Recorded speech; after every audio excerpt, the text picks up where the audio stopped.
Assalamualaikum warahmatullahi wabarakatuh. Waalaikumsalam warahmatullahi Alhamdulillah, wabarakatuh. alhamdulillahilladzi an'amana bi ni'mati imani wal islam wa wadumu ni'am. Asyhadu la ilaha illallah wa la syarikalah wa asyhadu anna Muhammadan abduhu wa rasuluh. Wa salatu wa salamu ala nabiyyina Muhammadin wa ala alihi wa sahbihi wa man tabi'ahu ila yaumiddin. Amma ba'du fa ya ibadallah, usikum wa nafsi bittaqwallahi wa ta'atihi la'allakum tuflihun. Qala Allah ta'ala minal Qur'anil Karim, a'udzu billahi minasyaitonir rajim. Bismillahirrahmanirrahim. Ya ayyuhalladzina amanu taqullaha haqqa tuqatih wa la tamutunna illa wa antum muslimun. Wahai orang-orang yang beriman, bertakwalah kepada Allah dengan sebenar-benar takwa kepadanya, dan jangan kamu mati kecuali dalam keadaan shadaqallahul adzim.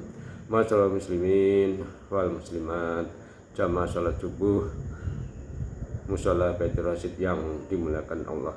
Marilah kita senantiasa puji syukur kepada Allah Subhanahu wa taala yang telah memberikan pada kita nikmat iman, nikmat Islam, serta nikmat sehat, sehingga kita dapat melaksanakan salat subuh berjamaah. Salat dan salam kita sampai pada junjungan kita Nabi besar Muhammad sallallahu alaihi wasallam, pada keluarganya, para sahabat, pada umatnya. Masyaallah muslimin, jamaah mushola Baitur Rasyid yang dimuliakan Allah. Pada kesempatan pagi hari ini, tausiah mengambil tema halal bihalal. Allah berfirman, Bismillahirrahmanirrahim. Alladzina yunfiquna fis sarai wad dharai wal kadhimina ghaidha wal afina 'anil nas wallahu yuhibbul muhsinin. Berinfaklah baik waktu sempit maupun lapang, tanah amarah atau emosi. Berilah maaf kepada saudaramu yang bersalah, dan mintalah maaf apabila kamu bersalah. Allah mencintai orang-orang yang telah berbuat kebaikan. Nah, ayat ini yang dipakai oleh para alim ulama yaitu untuk halal bihalal, artinya saling memaafkan. Nah, ayat ini juga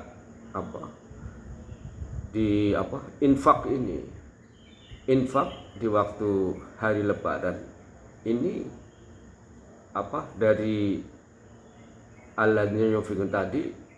Jadi infak itu bisa berupa makanan, minuman, barang, atau uang.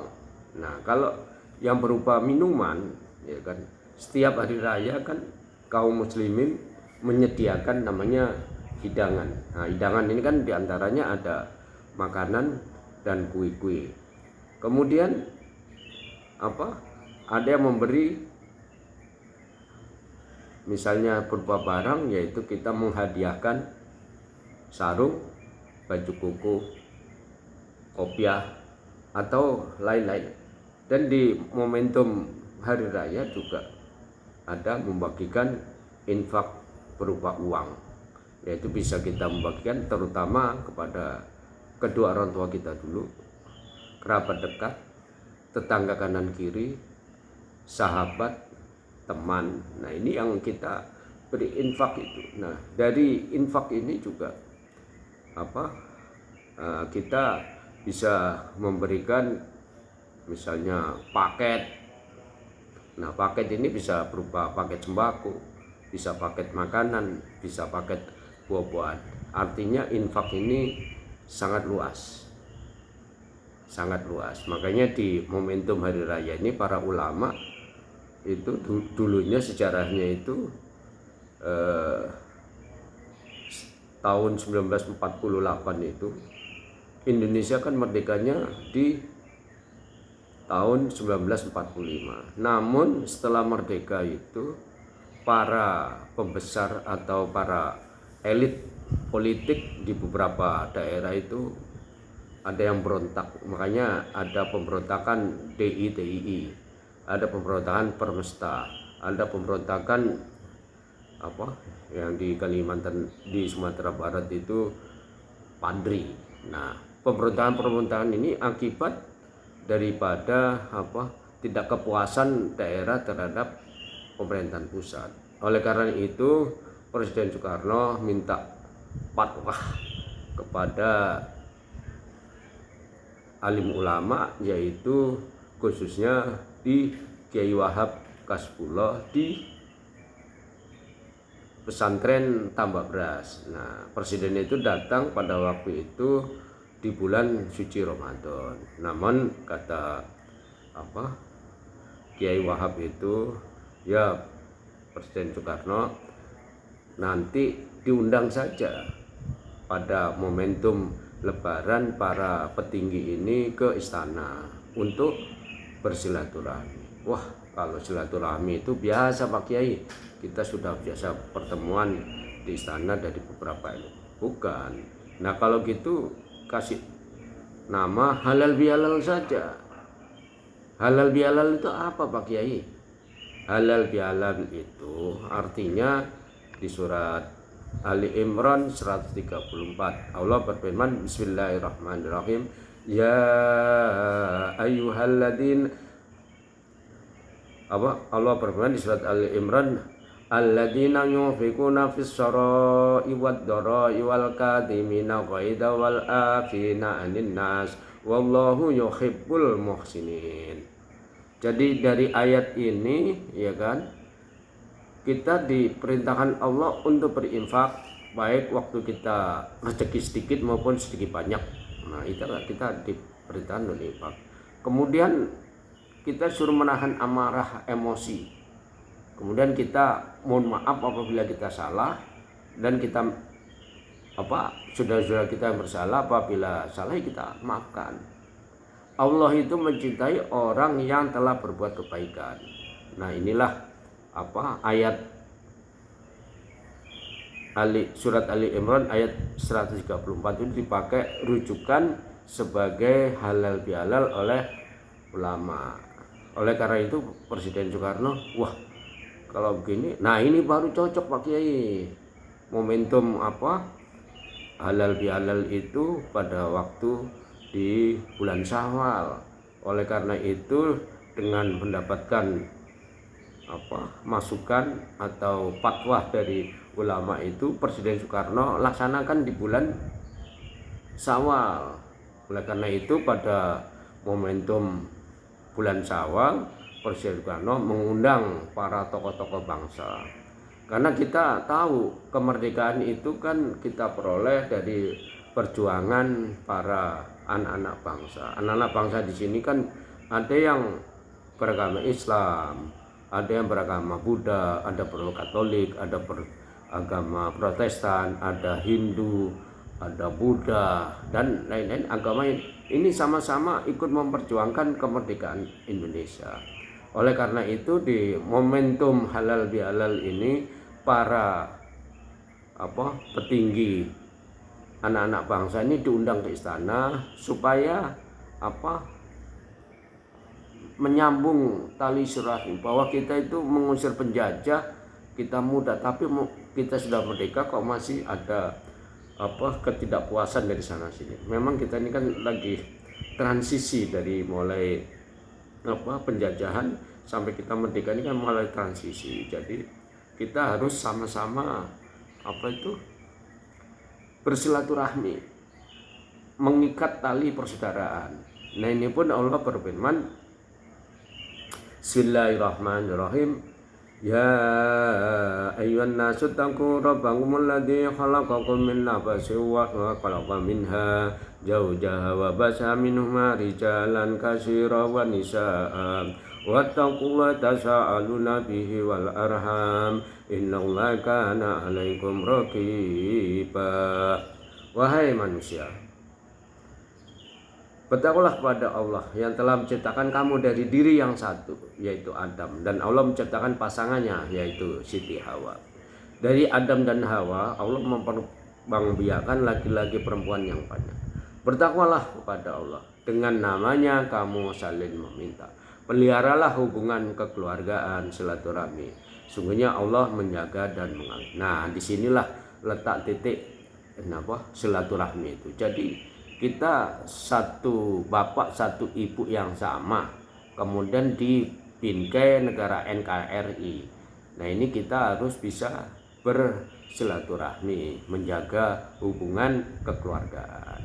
Nah Allah berfirman di surat yang lain, yaitu surat Hujurat ayat 13. Bismillahirrahmanirrahim. Ya ayyuhan nas inna khalaqnakum min dzakari wa unsa wa ja'alnakum syu'uban wa qabaila lita'arafu inna akramakum indallahi atqakum innallaha alimun khabir. Sungguhnya Allah menciptakan laki-laki dan perempuan. Kemudian Allah menciptakan suku-suku dan berbangsa-bangsa agar saling mengenal. Orang yang paling mulia di sisi Allah adalah orang yang bertakwa. Jadi Indonesia ini memang diciptakan Allah, yaitu terdiri dari laki-laki dan perempuan, bersuku-suku. Nah, suku-suku di Indonesia itu kan lebih kurang 700 suku bangsa, 700 adat istiadat, 700 bahasa.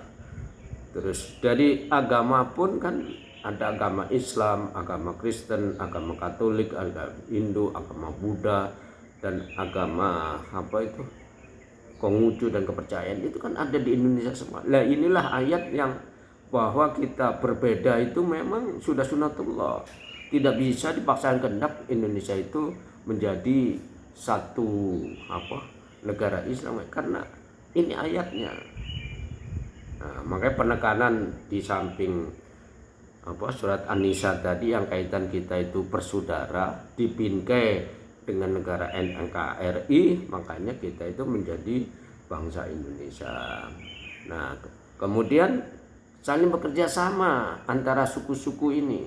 Ya kan, kerjasamanya bisa kerjasama dalam bahasa, kerjasama dalam pendidikan, kerjasama dalam perekonomian, kerjasama dalam istilah tukar menukar kebudayaan, tukar menukar. Jadi makanya ada orang Jawa nikah dengan orang Padang nikah dengan orang Sumatera, orang Padang nikah dengan orang Ambon. Nah ini ayatnya li ta'arofu, saling mengenal, saling bekerja sama, sehingga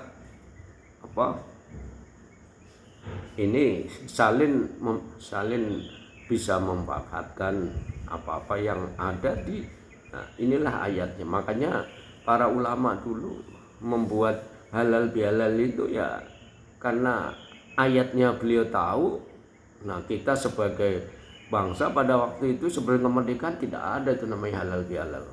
Nah, setelah merdeka kok masih bertikai antara anak-anak bangsa yang ada di Indonesia. Nah, inilah kecerdasan para ulama memberikan fatwa kepada perjanjian, sehingga kita pakai sampai sekarang. Nah sampai sekarang kan halal bihalal itu dahsyat sekali. Salah satu contoh aja, kita mau berhalal bihalal dengan keluarga kita di kampung, kita sudah mempersiapkan diri untuk bekal-bekal kita pulang kampung, ya kan? Bekal pulang kampung ini kan enggak ini ya, baik persiapan untuk perjalanan, transportasi, persyaratan kita untuk memberi infak, yang infak bisa berupa uang, bisa barang, bisa makanan, bisa minuman. Ini kan terjadinya pada halal bihalal, persiapan kita pulang kampung. Nah inilah jasa para ulama kita untuk mencetuskan halal bihalal ini sampai kita pakai. Nah amal-amal ini yang dikerjakan oleh anak bangsa sampai sekarang ini pahalanya tetap mengalir pada Presiden Soekarno dan para ulama, karena ide ini kan datangnya dari ulama. Oleh karena itu kita itu bisa untuk melestarikan apa yang telah dinikahkan ulama. Dan ini juga ilustrasi bahwa kehidupan di dunia ini kita akan pulang kampung. Pulang kampung kan ada persiapan. Nah di sini juga ulama mengajarkan kita pulang kampung dunia aja kita harus punya bekal, apalagi pulang kampung akhirat. Oleh itu Allah berfirman di surat Al-Hajar, bismillahirrahmanirrahim, ya ayyuhalladzina amanu tandur nafsu ma qaddamat lighad wattaqullah innallaha khabirum bima ta'malun. Hai orang-orang yang beriman, Bertakwalah kepada Allah. Dan setiap orang memperhatikan apa yang dipersiapkan ke hadis. God ini 3 alam. Persiapan alam dunia, alam barzah atau alam kubur, dan alam akhirat. Nah, ini ilustrasi bahwa kita pulang kampung dunia aja harus punya bekal, apalagi kampung akhirat. Kita juga harus membekali diri kita, yaitu bekal untuk pulang kampung akhirat, yaitu amal-amal soleh seperti kita sholat, kita puasa Ramadan, zakat, menunaikan ibadah haji dan umroh, dan kita berbuat kebaikan yang lain. Nah, inilah bekal-bekal yang harus kita persiapkan. Pulang kampung dunia kita persiapkan bekalnya, pulang kampung akhirat juga kita persiapkan bekal amal soleh. Mudah-mudahan mauidhah hasanah yang berkenaan dengan halal bihalal ada manfaatnya. Lebih kurang mohon maaf. Subhanaka wa bihamdika asyhadu an la ilaha illa anta astaghfiruka wa atubu ilaik. Wallahumma bittariq. Assalamualaikum warahmatullahi wabarakatuh. Waalaikumsalam warahmatullahi wabarakatuh.